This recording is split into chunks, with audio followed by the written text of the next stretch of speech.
കല്യാണമൊക്കെ കഴിഞ്ഞു. അന്ന് മുതൽ ഇവൾ ഈ കുഞ്ഞുങ്ങളെ അങ്ങ് ഉപദ്രവിക്കുകയാണ്. യവനൊരു മ്യൂട്ട് സ്പെക്ടേറ്ററായിട്ട് നിൽക്കും ഈ സുബ്രഹ്മണ്യൻ നമ്പൂതിരി. കാര്യം അവന് ഇത് പ്രശ്നമല്ല, അവനും ഈ കുഞ്ഞുങ്ങളെ ഉപദ്രവിക്കും.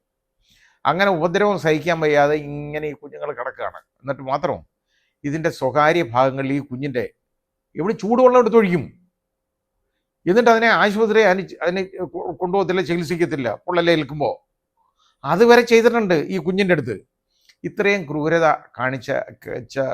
അനുഭവിച്ച ഒരു പെൺകുഞ്ഞാണ് അത്. ആ കുഞ്ഞ് അകാലത്തിൽ കൊല്ലപ്പെട്ട് കഴിഞ്ഞപ്പോൾ ഞാൻ ചോദിക്കുന്നത്, ഇത് മേർഡർ ആണെന്ന് കാണാൻ എന്തുകൊണ്ട് വിചാര കോടതിക്ക് കഴിഞ്ഞില്ല എന്നുള്ളതിനകത്ത് എനിക്ക് വളരെ അതിശയമാണ്, അത്ഭുതമാണ്. ഒരാളെ പട്ടിണിക്കിട്ട് കൊല്ലുക, അപ്പോൾ അതിന് തെളിവ് വേണമെന്ന് പറയും. ശരിയാണ്, പട്ടിണിക്കിട്ട് കൊന്നു എന്നുള്ളതിന് തെളിവ് വേണം. അയാളുടെ ആമാശയത്തിൽ ഒന്നുമില്ല, ആഹാരമൊന്നും കഴിച്ചിട്ടില്ല എന്ന് പോസ്റ്റ്മോർട്ടം സർട്ടിഫിക്കറ്റ് ഉണ്ട് എന്നുണ്ടെങ്കിൽ അത് തന്നെ ധാരാളമല്ലേ. അതിപ്പോൾ ഒരു ഇത്തിരി വയസ്സുള്ള ഒരാളുടെ ആണെങ്കിൽ നമുക്കത് പറയാം, അയാൾ ചിലപ്പോൾ കഴിച്ചു കാണത്തില്ല എന്ന് പറയാം. പക്ഷേ ഈ 7 വയസ്സുള്ള കുഞ്ഞിന് ഇവരുടെ ഡിപ്പെൻഡൻ്റായിട്ട് കഴിയുകയാണ്.